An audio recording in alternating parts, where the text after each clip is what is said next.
Bienvenidos amigos de Perú 21 TV a la entrevista dominical. Estamos con el Premier Alberto Tarola. Premier, ¿cómo está? Muchísimas gracias por conversar con Perú 21. Muchas gracias por la visita. Este viernes se conoció, Premier, que la Fiscalía ha iniciado diligencias previas por algunas denuncias que hay respecto a usted cuando era ministro de Defensa, bueno, y también incluyen a la presidenta Dina Boluarte por los actos violentos en Ayacucho y también por las muertes que se registraron en diciembre del año pasado. ¿Cómo toma el gobierno o cuál va a ser la posición del gobierno respecto a esta decisión que ha tomado el Ministerio Público? Bueno, es una decisión que en realidad es una denuncia que se inicia en Ayacucho. Se interpone una denuncia contra la presidenta, los ministros y algunos miembros de las policías y fuerzas armadas, y esa denuncia por razones del aforo que tenemos, ¿no? Los ministros han sido derivados al despacho de la señora fiscal, y lo que ha hecho la señora fiscal no es iniciar una denuncia, sino continuar una que ya se ha preestablecido. Pero en ese caso yo reitero lo que acaba de declarar la señora presidenta de la Constitucional de la República. Se le va a dar todas las facilidades. Vamos a ir a declarar si nos citan y vamos a cumplir con los mandatos de la fiscal. Y coincidimos en que son hechos que se tienen que aclarar debidamente. Cuando usted fue ministro de Defensa, se dieron estos lamentables hechos, ¿no? La presidenta dijo que en su momento la orden fue no disparar. Pero sí, claro, hubo disparos. Lo que no sabemos es que si esos disparos terminaron con la muerte de estas personas. Pero internamente, Premier, ¿ustedes han hecho una indagación para ver si es que realmente hubo disparos directos a las personas que estaban manifestando? Lo que yo he visto consternado conjuntamente con el país, es un país con los 5 aeropuertos tomados, ¿no?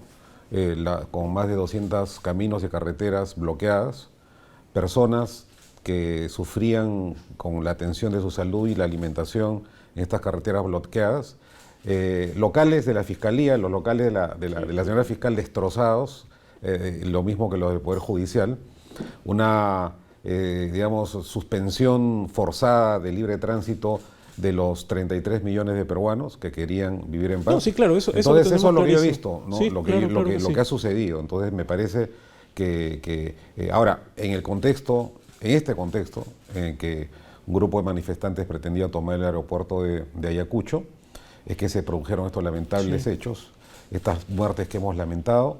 En el Ministerio de Justicia se ha iniciado un programa de asistencia directa para los familiares, en que participa la sociedad civil, diversas instituciones, Defensoría del Pueblo.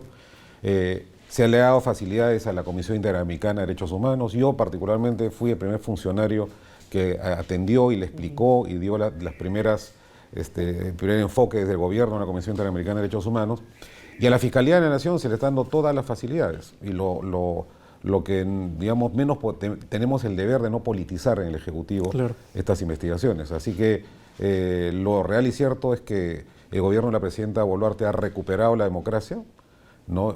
Y esto, entre otras cosas, ha permitido que la señora fiscal pueda investigar estos hechos con independencia. Porque hasta antes de que acaecido los hechos, sabemos que la orden del anterior presidente Castillo era intervenir la Fiscalía, intervenir el Tribunal Constitucional y llegar a una situación de caos y barbarie que nadie quiere, ¿no? Aquí quiero ir a un punto, ya desde su experiencia. ¿Por qué cree que estas personas se ensañaron contra las sedes del Ministerio Público, el Poder Judicial y contra el aeropuerto de Ayacucho? Ha hecho un análisis para ver, oigan, si habían otras instituciones alrededor cercanas, ¿por qué ir contra la Fiscalía, el Poder Judicial y los aeropuertos? La respuesta es inmediata, porque el narcotráfico ha estado detrás de estas movilizaciones, o de parte de estas movilizaciones. Fíjese, nosotros podemos identificar 3 segmentos muy claros en este tema, ¿no? Los 33 millones de peruanos que veían con horror y con mucha preocupación lo que estaba ocurriendo en el país, sobre todo en fechas previas a las celebraciones de fin de año. En segundo lugar, un grupo importante de peruanos que expresó a través de las protestas legítimas un conjunto de frustraciones, ¿no sé?, embalsadas por promesas no cumplidas por parte del señor Castillo.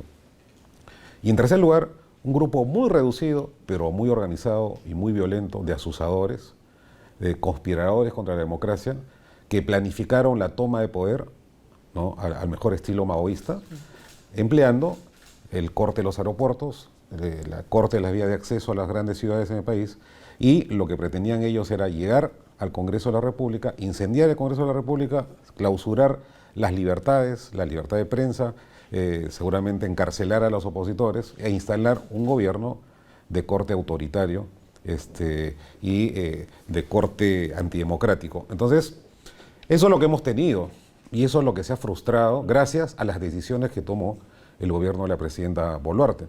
Entonces, nadie quiere evidentemente las muertes. Yo soy un profesor de Derecho Constitucional y Derechos Humanos, pero evidentemente, aquí hay temas que se tienen que investigar. Claro. Y por supuesto, las instituciones están haciendo su trabajo. Precisamente en Perú 21 habló esta semana la defensora del pueblo, Ileana Rebollar. Ella dijo que era imposible dialogar con quienes no daban la cara, porque en estas protestas, si bien vemos actos muy violentos, no vemos a dirigentes que terminan asumiendo el protagonismo de esos actos. Entonces, ¿cómo puede ser el gobierno para sentarse a conversar finalmente? Porque este gobierno ha dicho que va a tener como política el diálogo. ¿Cómo conversar con gente que no está dispuesta a conversar con ustedes y ni siquiera a escucharlos y escuchar algún planteamiento? La prensa independiente ha detectado mucho sobre esto, ¿no? Aquellos rostros financiados por el narcotráfico y el terrorismo, condenados por narcotráfico, que han estado, yo diría la palabra usando es muy leve, ¿no? Que han estado instigando la instigación y cometiendo un delito flagrante contra los intereses de todos los peruanos. Entonces, el gobierno inmediatamente inició un proceso de diálogo con las organizaciones sociales verdaderamente representativas e inmediatamente los ministros viajaron a las localidades, fueron al Cusco, Andahuaylas, Arequipa. Yo mismo fui a Arequipa y se instaló una mesa de trabajo en Arequipa, ¿no? que ha dado sus frutos, felizmente. Pero entonces, pese a que existe esta dificultad de encontrar interlocutores, ¿no?, válidos en algunos casos, el gobierno no ha cesado en la voluntad de llamar al diálogo. Y lo que sí hemos conseguido es, por ejemplo, establecer ya un mecanismo de trabajo permanente con los nuevos gobernadores regionales y autoridades, que son también los que nos tienen que ayudar a controlar el orden interno y a pacificar sus zonas, ¿no? Porque es de alto interés de estas regiones que no regrese la violencia y el caos, como hoy día ha ocurrido, digamos, en una dimensión preocupante en Juliaca, que han incendiado una unidad policial y hay 4 policías heridos, 3 de ellos muy graves. Por eso yo le preguntaba, ¿no?, cómo sentarnos a dialogar con estos personas. Entonces, nosotros somos un gobierno democrático y siempre le vamos a tender la mano a todos, sobre todo a los que democráticamente discrepen con nosotros, pero a los delincuentes, a los asusadores, a los narcotraficantes, a los que son financiados por la minería ilegal, por la trata de personas y los que están recibiendo dinero negro de las mafias en el país, con ellos no vamos a dialogar, a ellos les vamos a dar todo el peso de la ley, va a caer sobre ellos. Porque lo que ha ocurrido en el Perú es imperdonable. El mes de diciembre, que era el mejor mes del año para los hogares y las economías de los peruanos, se ha ido abajo, se ha perdido. Ha afectado a nuestra economía. Han habido más de 2.000 millones de soles en pérdidas. Entonces, eso tiene que encontrar una responsabilidad. Y la responsabilidad no tiene que ser difuminada. La responsabilidad es individual. Y también hacemos una invocación para que la Fiscalía nos ayude también a avanzar en esa vía con la misma eficiencia con la que está trabajando las otras materias. Aquí voy a un punto, Premier. La presidenta Dina Boluarte dijo estos días que, reveló que ella conversaba con Guillermo Bermejo, congresista de la República, y uno de los personajes que la policía lo ha identificado como el rostro detrás de la violencia. Si hay esa línea directa entre la presidenta y Guillermo Bermejo... Había. Okay. Si había esa línea directa, ¿por qué no recuperarla y decirle, oye, Bermejo, déjate de tonterías? Es el país que está de por medio. Ni el señor Bermejo ni la señora Betsy Chávez.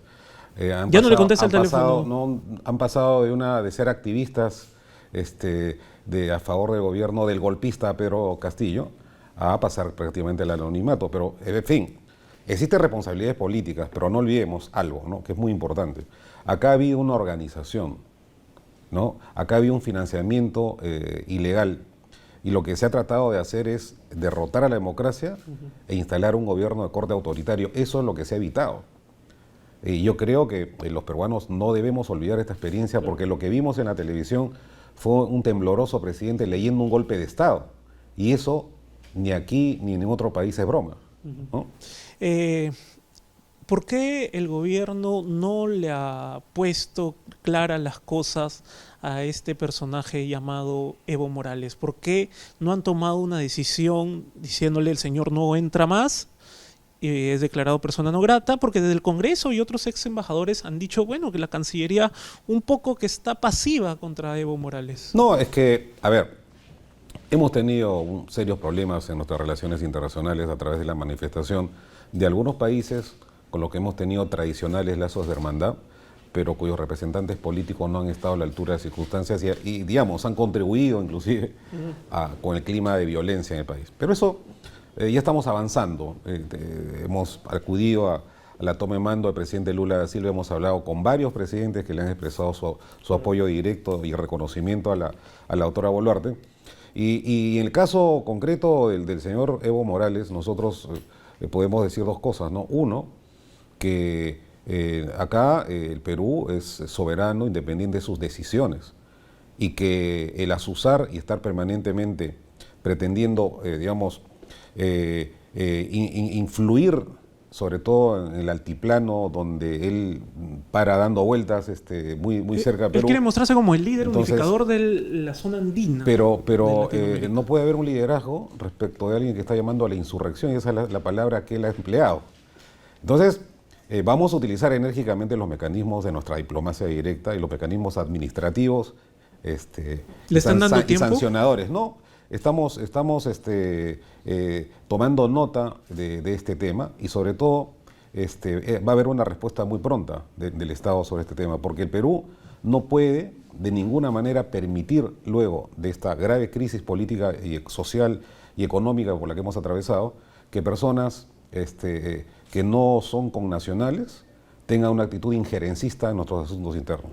Y eso se va a expresar de manera enérgica. ¿Y esa respuesta en qué márgenes radica? Bueno, vamos a ver el tema de migraciones, pero sé que no basta con una respuesta administrativa. Sí, eso ¿no? le pregunto. Entonces, yo que ser me una permito respuesta tomar política. una reserva todavía sobre este tema, pero lo tenemos en agenda y lo tenemos bien presente.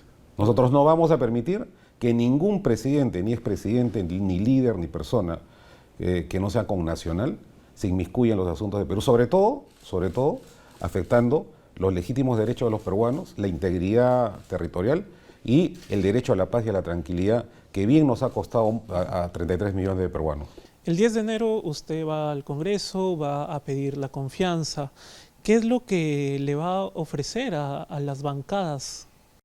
Acá tengo el mensaje, yo diría el segundo borrador que ya está, digamos, planteado, lo tengo que presentar a las instancias correspondientes. ¿Cuáles son sus principales puntos? Se va a presentar el domingo a Consejo de Ministros y tiene que ser aprobado como lo dice la Constitución y debatido, por supuesto. Son 9 ejes de acción. El primero de ellos es una preocupación inicial por la salud y la educación en el país. La señora Boluarte, la presidenta, ha expresado la necesidad y la visión de iniciar el año escolar en mejores condiciones que las que se inició el año que ha acabado, una atención prioritaria para los niños. Después va a haber un poderoso y potente programa de reactivación económica que se llama Compunche Perú, que consiste en 19 medidas que vamos a tomar, varias de ellas referidas a la reactivación de las pymes, la atención directa a los sectores más vulnerables como son los comedores populares.